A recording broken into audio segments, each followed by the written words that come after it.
హైదరాబాద్ జిల్లా Osmania university arts కళాశాల వద్ద గద్దర్ 3వ వర్ధంతి నిర్వహించారు. దళిత్ బహుజన్ స్టూడెంట్స్ అసోసియేషన్ ఆధ్వర్యంలో ఈ కార్యక్రమం జరిగింది. టీబీఎస్ఏ రాష్ట్ర కోఆర్డినేటర్ జంగిలి దర్శన్ గద్దర్ కు నివాళులు అర్పించారు. తెలంగాణ రాష్ట్ర సాధనలో గద్దర్ పాటలు కీలక పాత్ర పోషించాయని తెలిపారు. ట్యాంక్ బండ్ పై గద్దర్ విగ్రహాన్ని ఏర్పాటు చేయాలని రాష్ట్ర ప్రభుత్వాన్ని కోరారు. గద్దర్ జీవిత చరిత్రను పాఠ్య పుస్తకాల్లో చేర్చాలని డిమాండ్ చేశారు. కళా నైపుణ్యానికి సంబంధించిన విశ్వవిద్యాలయ విభాగాలకు గద్దర్ పేరు పెట్టాలన్నారు. ఈ డిమాండ్లపై కేంద్ర మరియు రాష్ట్ర ప్రభుత్వాలు స్పందించాలని కోరారు.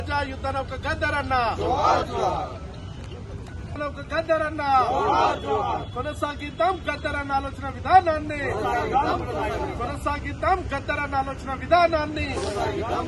లాంగ్ లివ్ గద్దర్ అన్న విధానాన్ని. జోహార్ ప్రజాయుద్ధ నౌక గద్దర్ అన్న, జోహార్ ప్రజాయుద్ధ నౌక గద్దర్ అన్న. లాంగ్ లివ్ గద్దర్ అన్న, లాంగ్ లివ్ గద్దర్ అన్న. అందరికీ జై భీమ్. ప్రజాయుద్ధ నౌక గద్దరన్న గారి 3వ వర్ధంతిని పురస్కరించుకొని ఉస్మానియా యూనివర్సిటీ ఆర్ట్స్ కళాశాల ముందు ఓయూ విద్యార్థి సంఘాల సమక్షంలో టీబీఎస్ఏ విద్యార్థి సంఘం, మహాజనగళం విద్యార్థి సంఘాల పక్షాన, టీఎస్పీ విద్యార్థి సంఘం పక్షాన ఈరోజు గద్దరన్న గారి వర్ధంతి కార్యక్రమాన్ని నిర్వహించడం జరిగింది. ఈ సందర్భంగా గద్దరన్న గారి ఆశయాలను కొనసాగించడమే మా అంతిమ లక్ష్యంగా ఈ సందర్భంగా గుర్తు చేస్తా ఉన్నాము. గద్దరన్న 1997లో గద్దరన్న మీద కాల్పులు జరిగినాయి. ఆయన తెలంగాణ ఉద్యమం మీద గద్దరన్న పాటలు రాసిండు, పాటలు పాడిండు.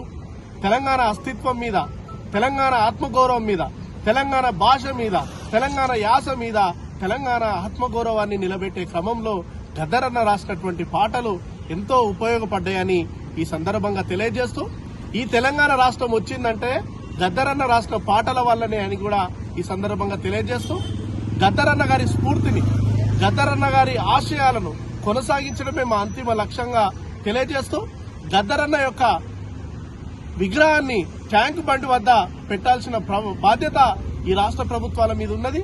ఖచ్చితంగా కేంద్రంలో మోడీ ప్రభుత్వమైన, రాష్ట్రంలో కాంగ్రెస్ ప్రభుత్వమైన గద్దరన్న గారి సంపూర్ణ జీవిత చరిత్రను పాఠ్యపుస్తకాలలో పెట్టాలి. ఎందుకు పాఠ్యపుస్తకాలలో పెడతలేరంటే, గద్దరన్న గురించి సంపూర్ణ జీవిత చరిత్రను తెలుసుకుంటే ఈ ప్రభుత్వాలు ఆయన జీవిత చరిత్రను తెలుసుకొని ఈ ప్రభుత్వాలను కూలగొట్టే అవకాశాలు ఉన్నాయనే భయంతో ఈ ప్రభుత్వాలు గద్దరన్న జీవిత చరిత్రను పాఠ్యపుస్తకాలలోకి తెచ్చే ప్రయత్నం చేస్తలేవు. కాబట్టి ఆయన జీవిత చరిత్రను తీసుకురావాలి. ట్యాంకు బండ్ దగ్గర ఆయన విగ్రహాన్ని ఏర్పాటు చేయాలి. యూనివర్సిటీలలో కూడా పాటలకు సంబంధించి కళా నైపుణ్యానికి సంబంధించినటువంటి వాటిలలో గద్దరన్న పేరును పెట్టాలి. గద్దరన్న పేరు మీద ఒక రీసెర్చ్ సెంటర్ ని కూడా ఏర్పాటు చేయాలి. గద్దరన్న ఆశయాలను కొనసాగించడమే మా అంతిమ లక్ష్యంగా ముందుకెళ్తామని టీబీఎస్ఏ విద్యార్థి సంఘం పక్షాన తెలియజేస్తూ ముగిస్తున్నాం.